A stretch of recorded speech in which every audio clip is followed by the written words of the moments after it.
Minasan, konnichiwa. Let's have a ball. Welcome to Jen's Jyugyou.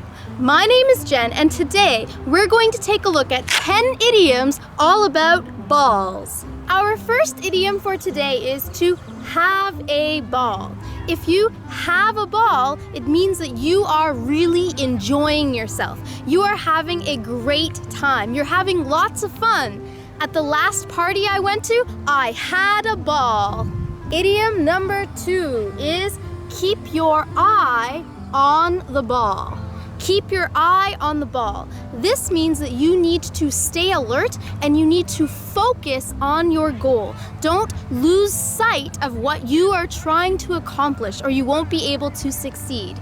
So if you want to become better at English, don't give up and keep your eye on the ball. Idiom number 3 is to take your eye off the ball. So this is the opposite of to keep your eye on the ball.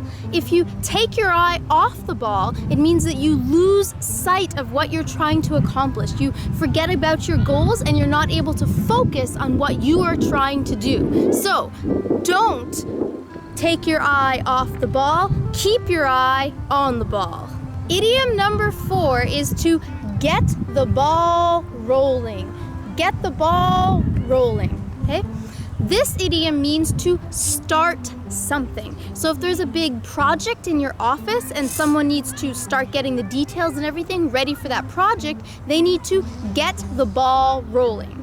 Sometimes we also use this idiom and say to keep the ball rolling, which means to continue working on the project. So get the ball rolling with your English studies. Don't give up. Keep the ball rolling. Idiom number 5 is the ball is in your court.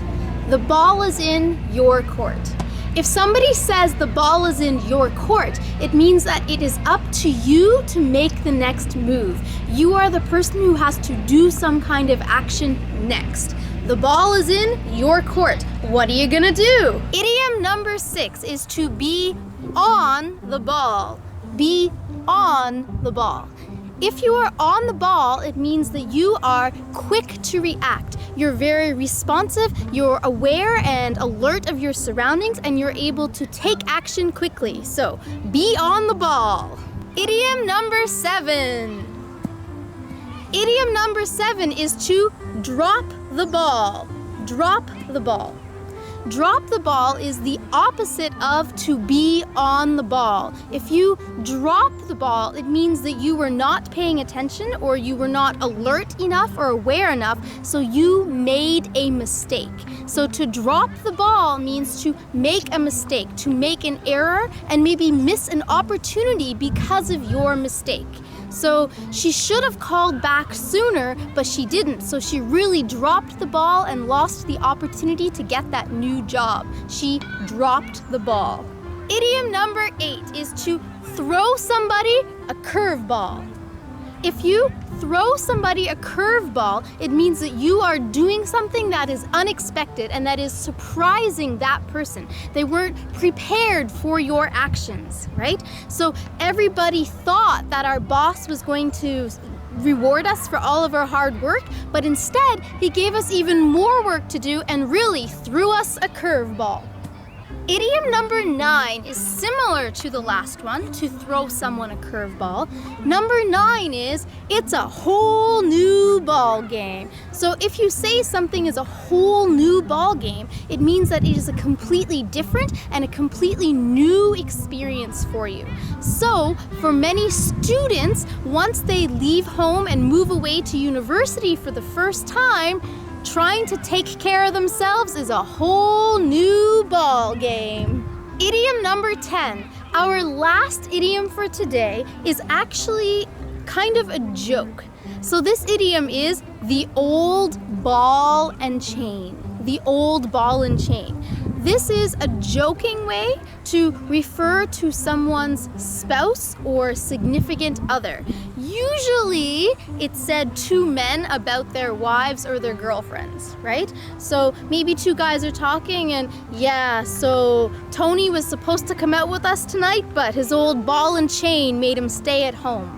So this is referring to his wife. His wife is refraining him, stopping him from doing something. So she's like holding him down. This expression comes from the fact that in the past, prisoners would actually have a big, huge, heavy metal ball tied to their ankle, right? So this big, huge ball and chain was attached to their ankles so that they couldn't escape from prison. Okay? So that is the image that's kind of created when you call somebody's spouse or significant other the old ball and chain. I'd love to come to the party tonight, but the old ball and chain won't let me out. So today, you learned 10 idioms all about balls. 10 ballin' idioms that hopefully will help you improve your English skills. And now it's time for Question of the Day. Today's question is, when is the last time you had a ball and what were you doing? I'm looking forward to reading your answers in the comments below. So now the ball is in your court. Let me hear your answers and don't drop the ball on this. Thank you so much for watching this video. If you found it useful, please subscribe to my channel and hit the thumbs up button. Mina, thank you. Ganbatte ne. Ja ne.